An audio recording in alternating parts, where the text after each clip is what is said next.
gameplay. It looks pretty harmless.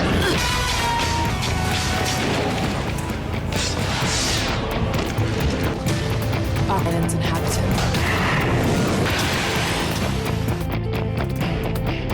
I don't think there's a female protagonist in video games that comes to mind as quickly as Lara Croft. The Tomb Raider series is undoubtedly one of the most iconic adventure games of all time.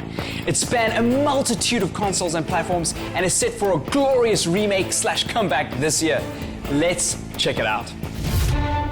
The original Tomb Raider launched in 1996 and caused a huge stir for having such a strong female protagonist.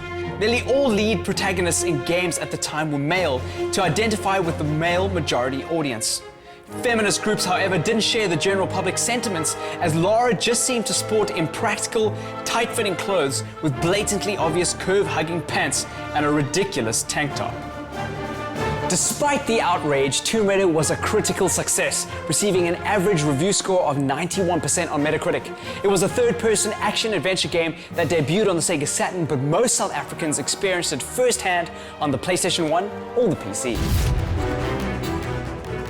The gameplay was tight, balanced, and had a great mix of puzzle solving and action as you would gun your way through ambushes of wild animals or ill-intentioned looting adventurers. This formula of the female Indiana Jones followed through to all of the subsequent Tomb Raider titles. Tomb Raider 2 was released in 1997 and received a decent Metacritic score of 85%. The 1999 third installment started getting mixed reviews and arguably began the critical downward spiral for the series. The iconic female heroine became what IGN called more of the same, and as Tomb Raider The Last Revelation hit, followed by Tomb Raider Chronicles, reviews reached unparalleled levels of disinterest.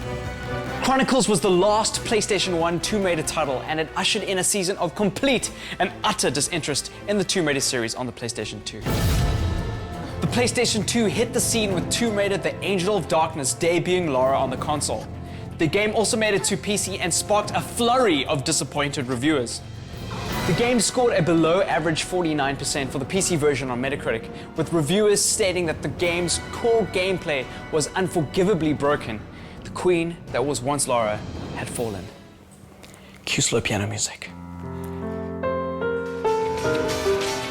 Tomb Raider Legend, which was also released on the Xbox, became a critical surprise and became Lara's slow return from the ashes. The Tomb Raider series started gaining more relevance. The games that followed, Tomb Raider Anniversary and Underworld, continued to receive mixed, but ultimately more positive reviews. The movies didn't do the series any good either, furthering the objectification of Lara. The series was in dire need of a remake, and on the 6th of December 2010, a reboot of the series simply titled Tomb Raider was finally announced. The game was to feature a green-as-grass 21-year-old Lara without the objectification, as she learns how to survive on a deserted island she and her boat crew have wrecked on. As the game plays out, Lara gains skills, becomes braver, more adept, and saves herself and her friends from wild animals and pirates. It's an exciting origin story that's set to reboot the series to its former glory and usher in a better, badder, and more realistic Lara Croft. It launches worldwide on the 5th of March with much anticipation. Tell us on our Facebook page and Twitter account if you're going to be picking this one up, because I know I sure am.